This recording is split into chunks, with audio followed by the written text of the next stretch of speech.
have slept for so long. You've been a sheep all your life. Why did you wake me up? Because it's time to remember who you are and what you are here to do. Okay, I'm awake. What's next? Awareness. This is where you become aware of your external and internal world. So how do I gain awareness? By seeking knowledge, And after that, you become a fully conscious being. how? Come with me.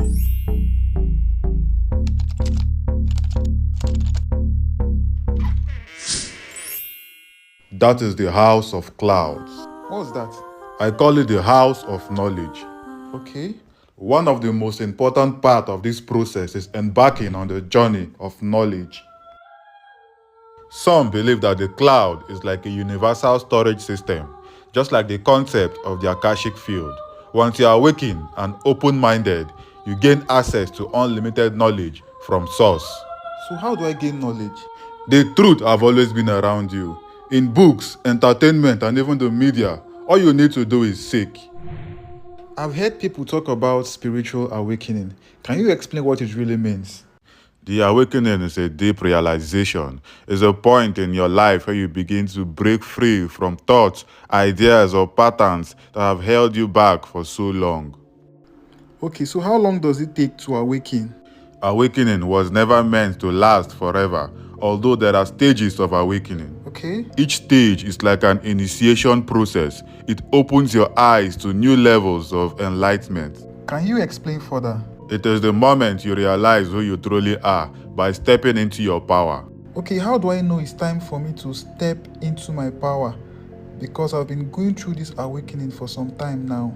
You step into your power by taking action. Once you've received the knowledge, the next step is to use what you've gained. So how do I know when is the right time for me to act? Because I've been seeing signs and synchronicities. I've been reading spiritual books, searching for the truth, watching content. I just want to know when is the right time for me. This is where many of you get stuck. You keep searching, waiting for more signs, more downloads, more confirmations. But the truth is that you are ready now. Okay. The awakening was just a preparation. It's time to start creating and not just consuming. So what happens when the spiritual awakening is over? Once you're done with any stage, you become an embodiment of all you've received. You no longer just talk about spiritual truths, you live them. You don't just learn about energy, you command it. Okay. At this point, you embody all you've learned. So what are the signs that my awakening is complete? Okay, the first sign is recognizing who you are. You realize that you're not just a part of the universe. You're not just a child of God, but you are God experiencing life through human form. Okay. You begin to understand that everything is connected and you are not separate from God. You stop searching for God outside of you because you realize that you and God are one. So what's next? You no longer look for signs and synchronicities to confirm that you're on the right path. You just trust because you know you're exactly where you're meant to be. So does that mean that life becomes perfect? No, challenges and obstacles still comes, but the difference is that you don't fight them. You no longer see difficulties as punishment. You understand that everything is happening for you and not to you. And with this realization, you see lessons in difficult situations and you learn from it. Okay, so what's next? The next step is trusting your intuition. Yeah. Before my awakening, I usually overanalyze. Like most times, I second guess myself. I don't trust some of my ideas. I look for what's trending. I depend on the advice of others. I don't listen to my own inner voice. Once you've gotten to a stage where you no longer doubt your intuition, you trust your inner voice to be your guide. You know when a situation or person doesn't feel right. You walk and move when your spirit tells you to because you are no longer indecisive. This is one of the clearest signs that your awakening is complete. What else? Material desires no longer control you. So does that mean that I shouldn't have any material possessions? No, it means you don't chase them blindly. You allow them to flow naturally without attachment and desperation. This is what makes abundance find you without so much effort. That's true. Most people define their worth by money and status until they realize that true wealth is inner peace. True success is working in your purpose. Okay, I get. The aim is to live in abundance without attachment. Exactly. Okay. Money aligns with your energy. I used to see money, material possessions, and even status as the goal. But right now, I've come to understand that these things are just tools. They come naturally when you walk in your purpose. Yes, the next step is embracing peace and solitude. At this point, you're not scared of being alone, looking for constant validation, constant company, looking for excess engagement from the world. There was a time in my life when solitude felt so uncomfortable. Being alone brought out restlessness, sadness, and even doubt. And most of the times, I'll look for something to distract myself from the silence Okay. by playing music, movies, and even social media. Most people do not understand the importance of solitude. It gives you an unexplainable aura. It allows you to listen to your own voice. Once you master solitude, you don't seek relationships from a place of emptiness because you are whole and fulfilled. You don't tolerate draining relationships. You don't force yourself or force connections on people. You choose to stand alone than surround yourself with fake people. You find yourself comfortable in your own space and presence. Once you reach this stage, you radiate a profound amount of peace, a quiet confidence, and a kind of energy others can feel but might not be able to explain. Okay? Solitude gives you the chance to ask yourself questions and seek answers from your higher self. Yeah, at first, when I came to the realization, it was both overwhelming and isolating because I began to see and notice things that others couldn't. Yeah, and the final step is a strong call to step into your purpose. There was a time when I questioned my purpose, why I was here in this world, what I was meant to do with all the knowledge and awareness I have gathered. But now I feel an urgent call to step into it. This is the strongest sign that your awakening is complete. This sign cannot be ignored. It shows up in every aspect of your life, your thoughts and emotions. So true. You wake up with a feeling that you're meant to be doing something greater. It comes with an internal pressure saying you were not awakened just to observe, but to act. Yes. Because you've been prepared, guided, and transformed. This calling comes in different forms: a desire to teach, heal, or guide others through your talent, art, gifts, and other forms of creative expressions. But I don't have some of the things I need to start. You may not have all the answers or know every step ahead, True. but you are exactly where you're meant to be because you have the right amount of wisdom, experience, and life lessons to carry out your mission. Great one, the waiting is over, the preparation is done, and your mission begins now. Get my new book, Soul's Rebirth, a personal story of awakening.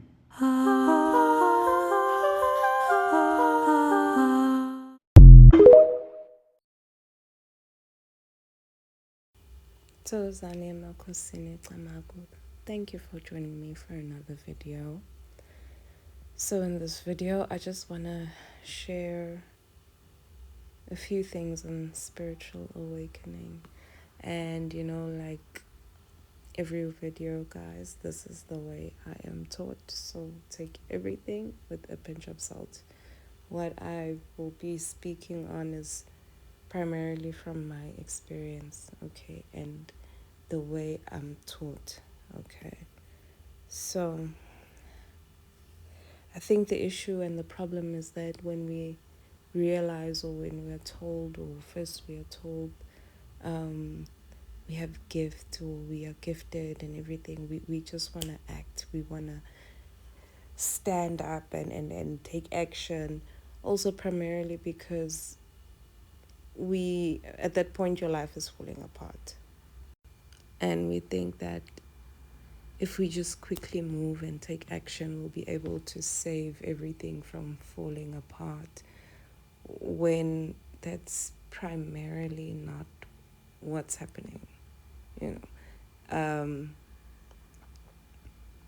We want to try and save everything when that's not the point. That's not the point. For you to save everything is not the point. you're having a spiritual awakening and it's a process. So I just want to talk and share about what exactly is going on when you're in a spiritual awakening. Because frankly, a spiritual awakening is not like waking up tomorrow and then I'm awakened. It's so long. Okay, I doubt it's even months, it's years. Okay, sometimes as you are, sometimes it starts as a child. When you're a child, you'll have your spiritual awakening, but then the process will actually speed up when you become an adult. So for me, it was just exactly that. When I was a child, I couldn't really understand, and because I couldn't understand, I couldn't articulate to inquire and find knowledge about the things that I was seeing and sensing. Okay, but as I became closer and closer to becoming an adult, um, that's when the process began to speed up. So that would have been about like 2010, okay? And one of the first things that God like spoke to me, all right, because I was going through something and I was quite miserable, and I was asking him like, tell me what's going on, you know. And I think even at that point I didn't expect God to reply to me. I didn't even at that point he hadn't spoken to me to say, hey, I'm making you a prophet. So it was just me in my thinking, you know. But when he responded with this verse, and this verse has been the answer to a lot of my questions over the years. Not because I did something wrong, no, but because I was not aligned with his vision and his purpose for my life. Okay? And sometimes it actually just takes a painful experience to make us change our ways, to make us change our directions. That is a part of a spiritual awakening, changing of directions. And why is it painful, you might ask? Why does it have to be painful? Because you don't want to let go. You do not want to accept. You do not want to give it even a slightest thought. You just want to run away. And the more you run away is the more painful it's going to get. Trust and believe. You cannot be attached and think you're going to make it to the other side of a spiritual awakening. You have to learn to reject and detest the things of the world, to see them as just tools. If you are still running after money, like you have not awakened, if you are still rolling with the same crew and the people, you have not awakened. Part of the spiritual awakening is to see who is for you and not for you. Another reason why it's painful is because,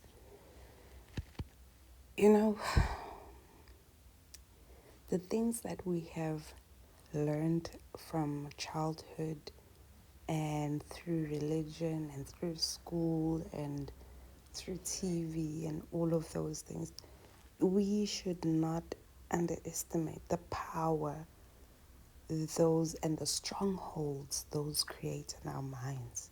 So those strongholds, those things that we have been taught, are not all entirely truth, okay? And that's why They have to restructure everything that you know. That's why it's important to seek knowledge. The process of breaking down those strongholds, the things that you trusted in, things that you thought that were true, those strongholds need to be broken down. And it's not an easy process. It's so painful. It is so painful. I got to a point whereby I literally crawled into a fetal position and I cried because it was just too much. The lies were too much. I couldn't believe. But it's the process of coming to know, accept, and let go of everything that doesn't serve you. Let us read about Asa. King Abijah died and was buried in the royal tombs in David's city. His son Asa succeeded him as king, and under Asa the land enjoyed peace for 10 years. The land enjoyed peace for 10 years. Why? What did Asa do? Asa pleased the Lord his God by doing what was right and good. He removed the foreign altars and the pagan places of worship, broke down the sacred stone columns, and cut down the symbols of the goddess Asherah. You understand? That's where he started. He broke down everything that was not right. That is what your ancestors are doing. That is what God is doing in your life during this spiritual awakening. As it's so tumultuous, as your life is falling apart, they are breaking down the high places that should not be there. They are breaking down things that have been pillars in your structure of being that you think that you need, but you don't need. They don't please God. Or they don't even please your ancestors that they're in your life. They need to remove them. And they need you to begin to see what they're doing. Isn't it? You need to see and recognize such things that, okay, I'm not where I'm supposed to be. Finish. Verse 6. Because he abolished the pagan places of worship and the incense altars from all the cities of Judah, the kingdom was at peace under his rule. Your life is supposed to be at peace, or a certain level of peace, okay? And in order to get there, we must break down the pagan altars in your life. And once that process is done, God and the ancestors can now begin to build your life on a sure foundation, on a rock. All right, because that's how things in the kingdom work. You ask for a car, they're going to give you a job to first get that car. They aren't going to just bring the car so that now you don't have money for petrol and maintenance of that car. And this is the time whereby if you had issues with surnames, you begin to build on the right surname that you're supposed to build on. Okay? If you need to cleanse loved ones, this is the time that you do it. Now you're building. You've removed all the junk that you thought you knew about yourself.